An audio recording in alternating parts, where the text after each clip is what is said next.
আমার মনের মাধুরী মিশায়ে করেছি তোমারে রচনা। সবসময় যেটা কাব্যের ক্ষেত্রে প্রযোজ্য সেটা নয়, মাঝে মাঝে আমরা এটা কিচেনেও অ্যাপ্লাই করে থাকি। নমস্কার, ওয়েলকাম টু কুকিং উইথ ইচ্ছে। আজ আমি আপনাদের সাথে এমনই একটা রেসিপি শেয়ার করব যা যথার্থই আমার মনের মাধুরী মিশায়ে রচনা। যদি ভালো লাগে প্লিজ একটা লাইক দিতে ভুলবেন না যেন। তো সেই জন্য এখানে আমি এঁচড় নিয়ে নিয়েছি। এঁচড়টাকে এখন আমি সেদ্ধ করব, সেই জন্য আমি জল দিয়ে দিলাম। আর এটা কুকারে আমি হাই ফ্লেমে একটা আর লো ফ্লেমে 3টে সিটি দিয়ে সেদ্ধ করে জলটাকে ঝরিয়ে নিয়েছি। এদিকে আমি সমস্ত উপকরণ এখানে রেডি করে নিয়েছি। If you don't understand my language, then please on CC. My all recipe have English and Hindi CC and enjoy my recipe in your own language. তো এখানে আমি প্রথমেই একটা সস বানিয়ে নিচ্ছি, তাহলে কাজ করতে সুবিধা হবে। 3 চামচ বড় চামচে নিয়ে নিলাম আমি টমেটো সস, 2 চামচ নিলাম আমি এখানে সোয়া সস, আর 2 চামচ আমি নিলাম চিলি সস। সমস্ত সসকে ভালোভাবে আমি মিশিয়ে নিলাম। এদিকে 2 চামচ পরিমাণে কর্নফ্লোর নিলাম, জল দিয়ে এটাকে একটা ব্যাটার বানিয়ে নেব আমি। এখন আমাদের যে এঁচড়টা আছে সেই এঁচড়টার থেকে আমি জলটাকে ঝরিয়ে নেব। জলটা কিন্তু ভালো করে এরকমভাবে হাতের সাহায্যে প্রেস করে বের করে নিতে হবে, তাহলে আমাদের রেসিপিটা খুব ভালোভাবে তৈরি হবে। अगर मेरी भाषा आपको समझ में नहीं आ रही है तो देखिए स्क्रीन के ऊपर राइट साइड सीसी लिखा हुआ है, उसको टच कीजिएगा तो हिंदी में भी मेरी भाषा आपको समझ में आएगी।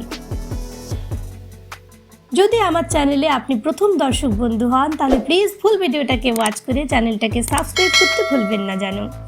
এখন আমাদের জল সেপারেট করে নেওয়া পুরোপুরি সেদ্ধ এঁচড়টার মধ্যে 3 চামচ আমি দিলাম ময়দা আর 2 চামচ দিলাম কর্নফ্লোর, পরিমাণ মতন দিলাম নুন, বড় চামচের 1 চামচ দিলাম সোয়া সস, বড় চামচের 1 চামচ দেব আমি টমেটো সস, রসুন, আদা আর লঙ্কা। এখন সমস্ত উপকরণ দিয়ে এটাকে ভালো করে আমি মেখে নেব। তবে নুনটা দেওয়ার সময় খেয়াল রাখবেন, এখানে কিন্তু আমি সোয়া সসের ব্যবহার করেছি, আর সোয়া সসের টেস্ট নোনতা হয়। অনেকবার বলি, আরও একবার বললাম।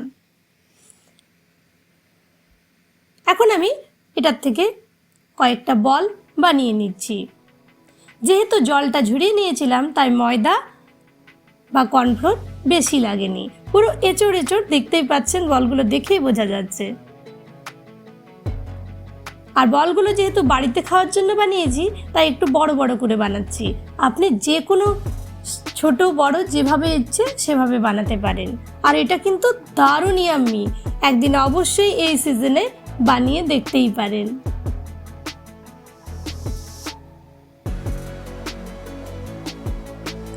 রেসিপি কেমন লাগলো একটা কমেন্ট করে জানাতে ভুলবেন না। আপনাদের কমেন্ট আমাকে অনেক অনেক ইন্সপায়ার করে। আর প্লিজ ফুল ভিডিওটাকে ওয়াচ করুন আমাকে সাপোর্ট করার জন্য।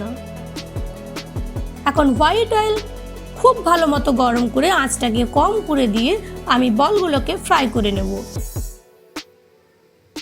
কম আঁচে একটা পিঠ ভালো করে ফ্রাই হয়ে যাওয়ার পর উল্টো পিঠটাকেও আমি ফ্রাই করে নেব। এবার আঁচটাকে আমি মিডিয়াম করে দেব। যেহেতু আমাদের এঁচড়টা সেদ্ধ তাই এঁচড়টা নতুন করে সেদ্ধ হওয়ার দরকার নেই, কিন্তু ময়দা বা কর্নফ্লোরটা কাঁচা থাকলে কিন্তু চলবে না। দেখেই বুঝতে পারছেন কতটা ক্রিস্পি হয়েছে পুরো বলগুলো, আর ভেতর থেকে তেমনই নরম থাকবে।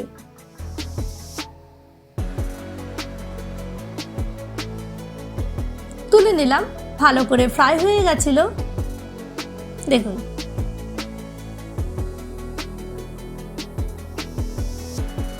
এখন আমি সমস্ত বলগুলো সেম প্রসেসে ফ্রাই করে নেব। আর এমনই নিত্য নতুন রেসিপি পেতে প্রতি সোম শুক্র সন্ধ্যে 6টা প্লিজ আমার সাথে থাকতে ভুলবেন না। প্রতি সোম শুক্র সন্ধ্যে 6টা ভারতীয় সময়। বলগুলো ফ্রাই হয়ে যাওয়ার পর এখন আমি 2 রকমের ক্যাপসিকাম দিয়ে দিচ্ছি এটার মধ্যে। আপনার কাছে যেমন ক্যাপসিকাম থাকবে সেরকম দেবেন, একটা হতে পারে 3টেও হতে পারে। তার সাথেই আমি খানিকটা পেঁয়াজ ফ্রাই করে নেব। দিয়ে দিলাম নুন, এটা একটু ভালো মতো ফ্রাই করে নিতে হবে, ক্রাঞ্চি ভাবটা যেন নষ্ট না হয়, কিন্তু একটু ফ্রাই করে নিলে টেস্টটা ভালো হবে। তুলে রাখছি আমি।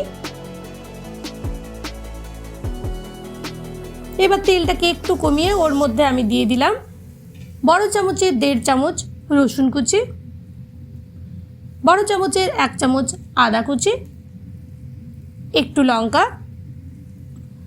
আপনারা ঝালটা নিজেদের ইচ্ছে মতো দিতে পারেন। একটু ফ্রাই হয়ে যাওয়ার পর আমি এইগুলো অ্যাড করছি যেগুলো আমি অলরেডি ফ্রাইড করে তুলে রেখেছিলাম। রসুনটা একটু বেশি পরিমাণে দিলে কিন্তু টেস্টটা ভালো হবে। এখন এটার মধ্যে একটু নুন আর চিনি দেবো আমি। চিনিটা এই জন্যই যে আমি কোনো চাইনিজ রেসিপির মধ্যে আজিনোমোটো ব্যবহার করি না, তাই চিনি আর নুনটা দিয়ে আমি ব্যালেন্স করি টেস্টটাকে। আপনারাও অবশ্যই ট্রাই করে দেখতে পারেন। দিয়ে দিচ্ছি বড় চামচের 1 চামচ ভিনিগার, আর সমস্ত সসগুলো যেগুলো রেডি করেছিলাম সেই সসটাও এটার মধ্যে আমি দিয়ে দিলাম। হালকা একটু নেড়ে চেড়ে নেব। এটা আমি স্টার্টারের জন্য বানিয়েছি।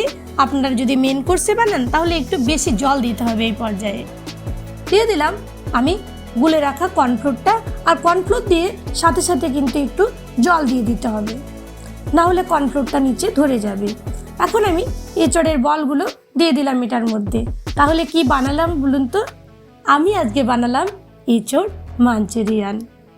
ওপর থেকে খানিকটা দিয়ে দিলাম পেঁয়াজ পাতা। জল আর এক্সট্রা দিচ্ছি না, কারণ এটা স্টার্টারে বানিয়েছিলাম। ওপর থেকে দিয়ে দিলাম একটু গোলমরিচের গুঁড়ো। এখন এটাকে আমি 5 মিনিট লো ফ্লেমে রাখবো, সমস্ত উপকরণ ভালো করে মিশে যাওয়ার জন্য।